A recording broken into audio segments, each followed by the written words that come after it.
ಶಿವಮ್ಮ ಏನ್ರಮ್ಮ ನಿಮ್ಗೆ ಮಾತು ದೂರ ದೂರ ಕಟ್ಬಿಡಿ, ಹತ್ತತ್ರ ಕಟ್ಟಿ ನೋಡಕ್ ಚಂದಾಗಿರುತ್ತೆ. ಏನ್ರಮ್ಮ ಎಲ್ಲ ಹಂಗೆ ಇಟ್ಕೊಂಡು ಕೂತಿದಿರಲ್ಲ, 11 ಗಂಟೆ ಆಯ್ತು, ಅಲಂಕಾರ ಆಗೋಗ್ಬೇಡ್ವಾ? ಲಕ್ಷ್ಮೀಪುರ ಇಟ್ಕೊಳ್ಳಿ ಬೇಗ, ಇಟ್ಕೊಳಮ್ಮ ಟೈಮ್ ಆಯ್ತು. ಬಂದ್ರಮ್ಮ ಬೇಗ.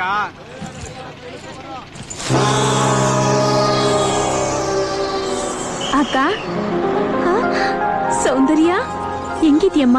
ಚೆನ್ನಾಗಿದ್ದೀನಕ್ಕ. ಏನ್ ಒಬ್ಳೆ ಬಂದಿದ್ಯಾ? ನಿನ್ ಗಂಡ ಎಲ್ಲಿ? ಅವ್ರಿಗೆ ಬಿಡುವಿರ್ಲಿಲ್ಲ ಅಕ್ಕ, ನಾಳೆ ಬರ್ತಾರೆ. ಹೌದಾ? ನೀನು ಒಬ್ಳೆ ಬಂದಿದ್ಯಾ? ಇಲ್ಲಮ್ಮ, ಅವ್ರಿಗೂ ಬಿಡುವಿರ್ಲಿಲ್ಲ, ನಾಳೆ ಬರ್ತಾರೆ. ಬಾ ಹೋಗೋಣ. ಹಾ. ಅಕ್ಕಯ್ಯ ಅಕ್ಕಯ್ಯ, ಏನೇ ಸೌಂದರ್ಯನು ಅನ್ಪೂರ್ಣ ಗೌರಿ ಹಬ್ಬಕ್ಕೆ ಒಂಟಿಯಾಗಿ ಬರ್ತಿದ್ದಾರೆ. ಗಂಟೆ ಬಂದಿಲ್ಲ. ನನ್ಗನ್ಸುತ್ತೆ ಅವ್ರು ಜಗಳ ಮಾಡ್ಕೊಂಡು ಬಂದಿರ್ಬೇಕು.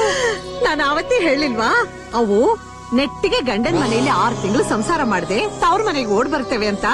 ನಾನು ಹೇಳಿದ್ದು ನಿಜ ಆಯ್ತು ನೋಡು. ಮುಂದಿದೆ ಆ ಮುತ್ತಣ್ಣನಿಗೆ ಮಾರಿ ಹಬ್ಬ. ಬುದೇ ಬುದೇ ತಂಗಿಯವರು ಬರ್ತಾರೆ, ನಿಮ್ ತಂಗಿಯವರು.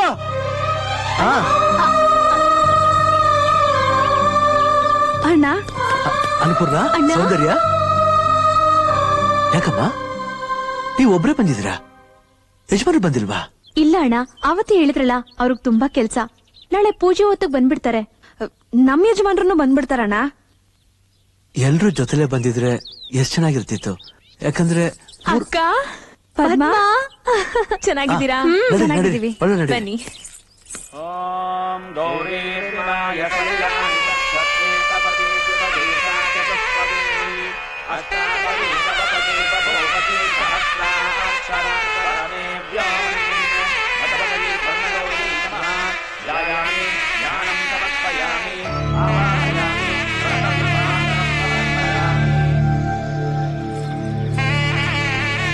ಸೌಂದರ್ಯ, ಏನ್ರವ ಒಳ್ಳೆ ಸಿಹಿ ಸುದ್ದಿ ಏನು ಇಲ್ಲೂರ? ನಾಚಿಕೆ ನೋಡು, ನಾಚಿಕೆ. ನಾಚಿಕೆ ಇಲ್ಲ, ಊರಿಂದ ಆಚೆಗೆ. ವರ್ಷ ತುಂಬೋದ್ರೊಳಗೆ ತವ್ರ ಮನೇಲಿ ತೊಟ್ಲು ಕಟ್ಬೇಕು, ಗೊತ್ತಾಯ್ತಾ? ನನ್ ಬಂಗಾರ. ಏನ್ರಮ್ಮ ನಿಮ್ ಯಜಮಾನ್ರು ಬರ್ಲೇ ಇಲ್ಲ? ಅಣ್ಣ, ಬಾವಂದಿರಿಬ್ರಿಗೂ ಫೋನ್ ಮಾಡ್ದೆ, ಮನೇಲಿ ಇಲ್ಲ ಅಂತ ಹೇಳಿದ್ರು. ಮೊಬೈಲ್ಗೂ ಟ್ರೈ ಮಾಡ್ದೆ, ಸ್ವಿಚ್ ಆಫ್ ಅಂತ ಬರ್ತಾ ಇದೆ. ಮುತ್ತಣ್ಣವ್ರೆ, ಮುಹೂರ್ತ ಮೀರೋಗ್ತಾ ಇದೆ, ಪೂಜೆ ಮಾಡ್ಬೇಕು, ಬೇಗ ಬನ್ನಿ. ಬನ್ನಿ ಬಾ, ಬನ್ನಿ. ಓಂ ಜಾತವೇದಸೇ ಸುನಮಾಮ ಸೋಮ ಬರಾತಿ ಯತೋ